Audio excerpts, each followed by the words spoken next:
ఈరోజు వాగ్దానంగా పరిశుద్ధ గ్రంథాలు తెరిచి కీర్తనలు 125 రెండవ చరణాన్ని మనం చూస్తే, యెరూషలేము చుట్టూ పర్వతములున్నట్లు యెహోవా ఇది మొదలుకొని నిత్యము తన ప్రజల చుట్టూ ఉండును.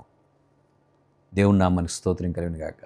యెరూషలేము చుట్టూ పర్వతములు ఉన్నట్లు అనేటువంటి మాటను మనం చూస్తాం. మీరు చూడండి, యెరూషలేము పట్టణాన్ని ఎక్కడ చూసినా చుట్టూ పర్వతాలు కనబడతాయి.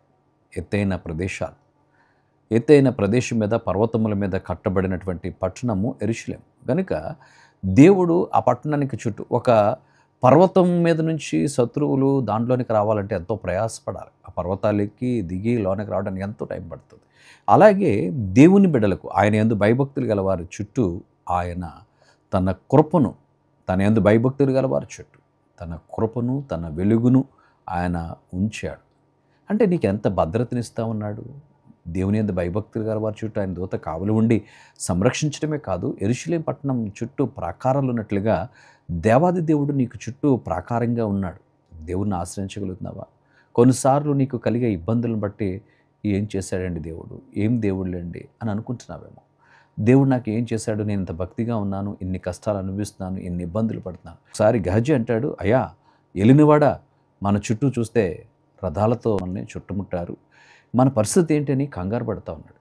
అప్పుడు ఎలీషా ప్రార్థన చేస్తాడు, ప్రభువా వీడి కన్నులు తెరువు నాయనా అని ప్రార్థించినప్పుడు ఎలీషా చుట్టూ అగ్ని రథములు ఉన్నట్లుగా అతడు చూచాడు. అందుకే నాయన నువ్వు ఇంత ధైర్యంగా ఉన్నాను అనుకున్నాడు. చూసారా, దేవుని యందు భయభక్తులు గలవారి చుట్టూ దేవుని యొక్క భద్రత ఒక కంచె వలె, యోబు చుట్టూ అతని కుమారుల చుట్టూ కంచె ఉన్నట్లుగా దేవునిని ఆశ్రయించినటువంటి వారి బిడల చుట్టూ కూడా ఆయన కంచెగా, కోటగా, ఆశ్రయముగా ఉండి వారిని నడిపించేవాడు. కనుక ప్రియ సహోదరి, ప్రియ సహోదరుడా, దేవుని మీద ఆనుకోగలుగుతున్నావా? ప్రభువుని సంపూర్ణంగా దేవాది దేవునికి నువ్వు లోబడినప్పుడు, ఆయన చిత్తానికి నువ్వు అప్పగించుకున్నప్పుడు దేవుడు నిన్ను గొప్పగా, ఉన్నతంగా నిన్ను నడిపించేవాడు. ఆయన నీకు కాపుదల భద్రతనిచ్చేవాడు. కనుక అట్టి కృప పరిశుద్ధాత్ముడు మనకు అనుగ్రహించిన కాక.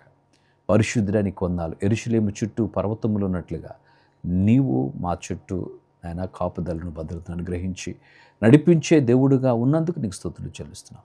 నీ సన్నిధి మాతో ఉంచి నడిపిస్తున్నందుకు నీకే మహిమ ఆరోపిస్తూ యేసు నామమున అడుగుచున్నాము తండ్రి, ఆమేన్.